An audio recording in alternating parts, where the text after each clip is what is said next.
rolling? Yep. Oh, we're rolling about. Tell us about yourself. My name is Robert Chavou. I was born in Bucks County, Pennsylvania, on a farm. I'm the third of 8 children. When I graduated from high school, I was drafted into the United States Army. That was 1968. And okay. Okay.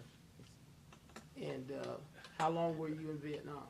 I was in Vietnam for 1 year, and when I got to Vietnam, I saw a sign there which said, war is hell, but so is peace.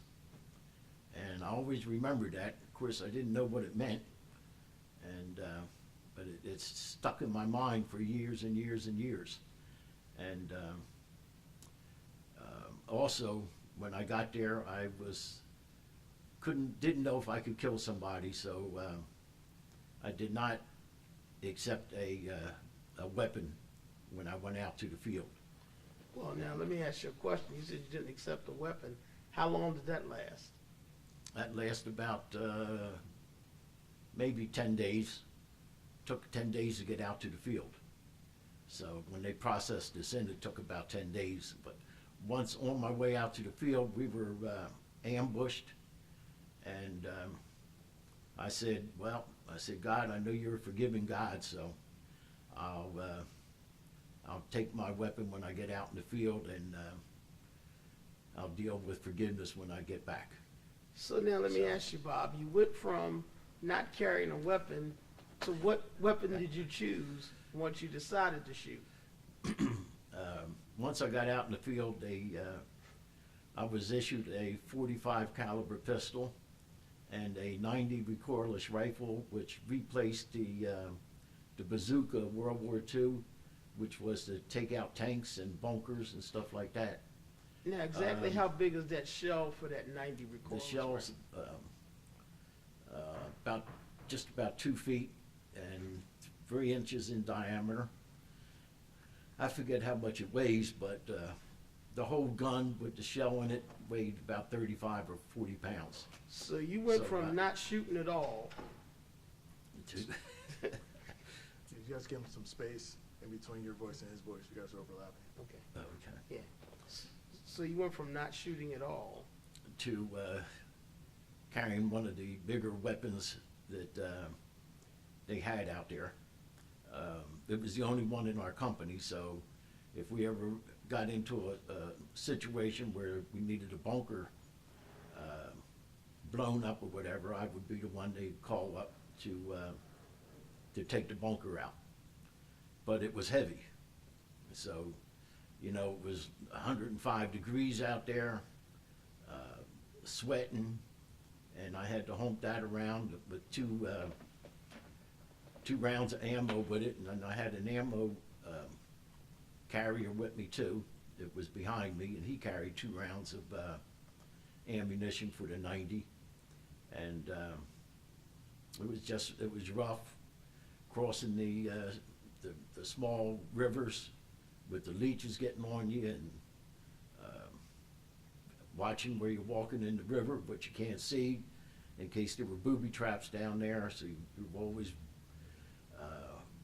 just every step you took, it was a dangerous step, along with the snipers, and it was rough. It was a rough time, and then I was attached to a air mobile unit, so just about every day we would take an eagle flight, they were called, and fly out about 8 to 10 clicks, which is maybe about 7 or 8 miles. And then we would walk back to our fire support base. And the fire support bases, there was about 300 of us on it, 2 companies, at Bravo Company and Charlie Company, and I was in Bravo Company. And I guess I got there in October of '68, and was in my real first firefight, Thanksgiving Eve of 1968. We went into to help Alpha Company in a triple deuce mechanized tank unit that was hit, and 2 choppers were downed, and there's quite a few guys were hit, and they flew us in for support around 4 o'clock in the morning, and that was the first time that I guess I was really scared, flying in and seeing all the tracers and all the popping of the rifles and the artillery hitting around the area because they were firing all kinds of stuff so the choppers could get in and get out without getting hit. And so when they flew us in, we were told we only had like 10 seconds or whatever to get off the helicopters, and they never touched the ground. They were at least 3 or 4 foot off the ground, so you jumped. And that night was the first time I saw a dead person, dead American anyway. Got in a bomb crater, me and my buddy, and I'm grabbing the guy's foot, asking him where's the enemy at. And about that time, a flare went up and lit the whole area up, and here his head had been blown off. So that was my first American that I saw dead. Now, I understand that you are the recipient of the Silver Star. Yes. I received the December the 22nd, 1968. I went out on a listening patrol, and at midnight, the 272nd North Vietnamese Regular Army attacked our fire support base, which I said earlier is about 300 of us, and I was outside the perimeter on a listening post, and they hit us with everything, and I even heard the bugle blowing when they charged, and it was just a real mess.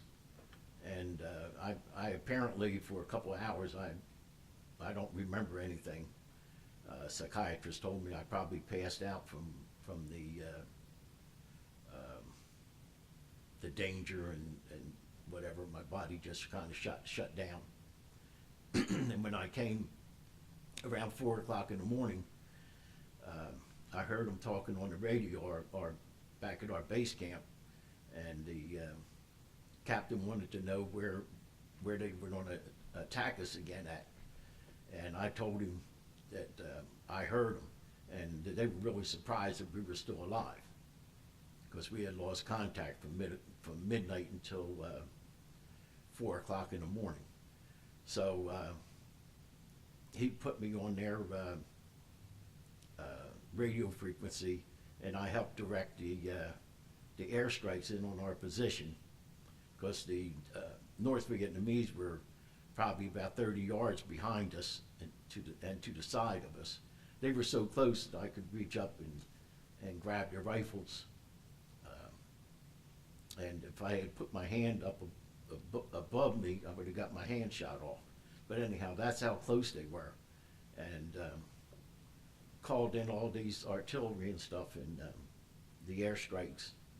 And that's what I was awarded the Silver Star for gallantry in action. I also got wounded that same night. So I got the Purple Heart. Now, I understand that it's not just that you called in an airstrike, but you called in an airstrike on your very location. Yes, and on my position, yes. So you actually asked artillery to bomb you. Yes, I did, yes. And that was because? That's where the enemy was at. And at the time, hey, I just was doing what I was trained to do. And, if I sacrificed my life to save a group of others, that's what I did. Well, first of all, thank you for your service. Now, I understand that you've written a book.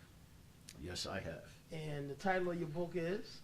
War is Hell, and So is Peace. Now, this book chronicles your time in Vietnam.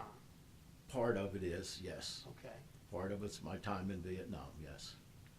Now, I've talked to other Vietnam vets, and most of y'all don't like to talk about Vietnam. No, we do not. And it took me 27 years before I talked about it. And the first time I did talk about it, I wrote a story of how I got the Silver Star. It was called Christmas 1968. And that took me 27 years to write that. I had always promised God that I would share with as many people as I could how he watched over me for the full year I was there. Because honestly, I didn't really think I was going to come back alive. But so I had promised God that. And So now, when did you promise God you would do this? well, I don't think I gave him a date. At least I hope I didn't. No, I mean, were you in Vietnam when you made the promise? Yes, I was in Vietnam when I made the promise. It took you how long to write it? Well, it took me, 25 years to write it before I started writing it. Then it took me 20 years before I decided to take it to the publishing company to get it published.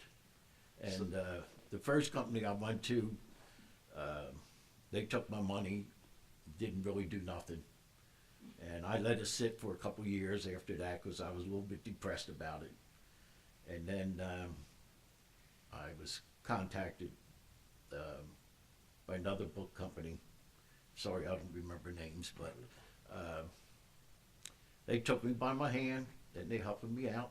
Okay. And So, Prime the Pump is who you eventually got your book. yes, Okay. yes. And so we're working on that. And I also have to give the wife a whole lot of credit because she didn't understand what I went through in Vietnam. And I believe the first Vietnam reunion we went to, I really realized that nobody was talking about it. Even the guys that I that was there with me, nobody talked about it. So when I got home, Betty encouraged me to write my experience, so she would understand what I went through.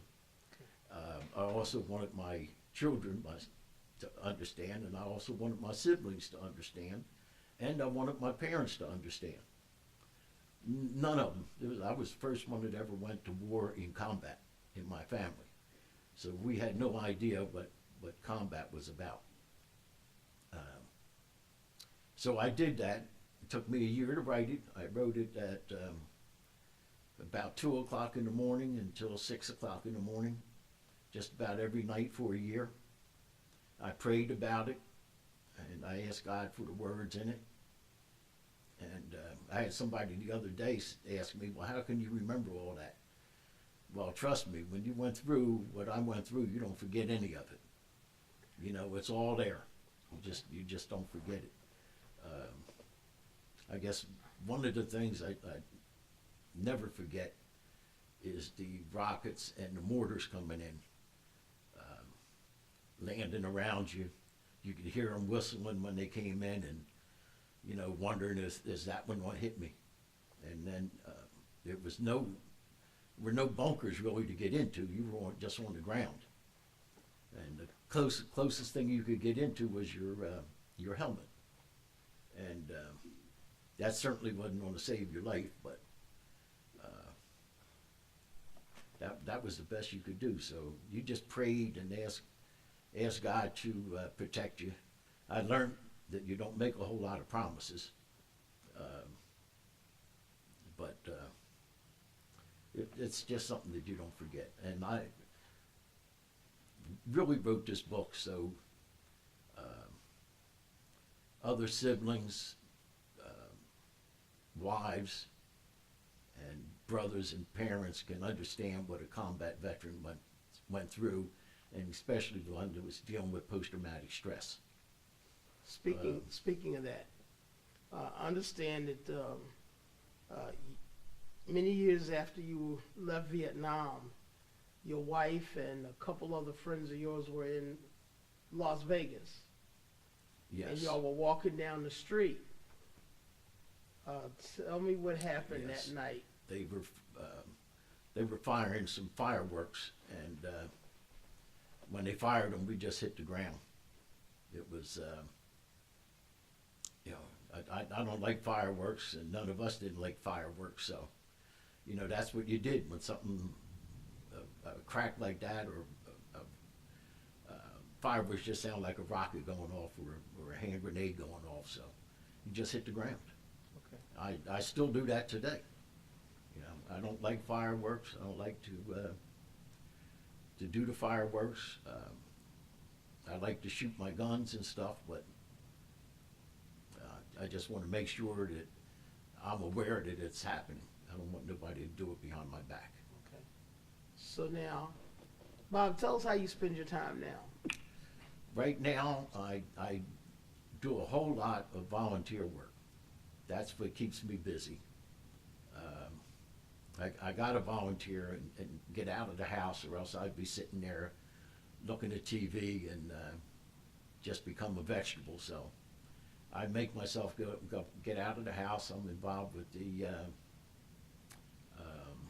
Vietnam Veterans of America, with the Red Rose Honor Guard, helping to do funerals, even though I had to kind of let that go because the funerals were something I just couldn't deal with, so I let that go. And but I'm working with the Lancaster County Veterans Court, and I really enjoy doing that because I'm helping veterans that have come back and gotten into some trouble. I'm a mentor, so I mentor them and help them to talk about their experience in Iraq and Afghanistan and whatever. And I notice with them, excuse me, they don't talk to their loved ones. The kids don't know. And I'm hoping when I get this book done and published and out, that they'll start buying them, and the wives and the family members will start reading them, because they just have no idea what their kids went through, even some of the women. So the book is written for just about anybody that wants to read about war and what it's like to come home from war and looking for peace and not finding it. And the bottom line to that is that you have to turn your life over to Jesus Christ. And I tell those guys that and, at the meetings that I go to, and they don't want to hear that, but they keep dealing with the same problem. A couple of them, after a couple of years, they have come back and made the comment that they've turned their life over to Christ and they're feeling so much better. One last question. Now, again, your book is soon to be completed and released. How has your experience with Prime the Pump been so far? Oh, excellent, excellent, very pleased. I can't say enough about it, other than I'll pass the word on for other people to, if they have a desire to write a book, to go ahead and write. Okay. You know, because if I can write a book, anybody can write one. So, but yeah, I'm very satisfied. Okay. Again, Bob Shaboo, we thank you for your service to your country. God bless you and your family, and thank you for your time. Thank you, sir. Okay, just to close it, Bob, if you can just look right here. Actually, try this camera here. Okay. Yes, so that one's better. So you could just say your name and the title of your book. Robert B. Shaboo, War is Hell, but so is peace. Okay, can you say it in a sentence? My name is such and such, and the name of my book is? My name is Robert B. Shaboo. The name of my book is War is Hell, but so is peace. Excellent. Perfect. Perfect. Again, thank you. Okay, let's Wow. go eat. Afghanistan and whatever, and I noticed with them, excuse me, they don't talk to their loved ones. The kids don't know, and I'm hoping when I get this book done and published and out, that they'll start buying them, and the wives and the family members will start reading them, because they just have no idea what their kids went through, even some of the women. So the book is written for just about anybody that wants to read about war and what it's like to come home from war and looking for peace and not finding it. And the bottom line to that is that you have to turn your life over to Jesus Christ. And I tell those guys that and, at the meetings that I go to, and they don't want to hear that, but they keep dealing with the same problem. A couple of them, after a couple of years, they have come back and made the comment that they've turned their life over to Christ and they feel so much better. Okay. One last question. Now, again, your book is soon to be completed and released. How has your experience with Prime the Pump been so far? Oh, excellent, excellent, very pleased. I can't say enough about it, other than I'll pass the word on for other people to, if they have a desire to write a book, to go ahead and write. Okay. You know, because if I can write a book, anybody can write one. So, but yeah, I'm very satisfied. Okay. Again, Bob Shavu, we thank you for your service to your country. God bless you and your family, and thank you for your time. Thank you, sir. Okay, just to close it, Bob, if you can just look right here. Actually, try this camera here. Okay. Yes, so that one's better. So you can just say your name and the title of your book. Robert B. Shavu, war is hell, but so is peace. Okay, can you say it in a sentence? My name is such and such, and the name of my book is? My name is Robert B. Shavu. The name of my book is War is Hell, but So is Peace. Excellent.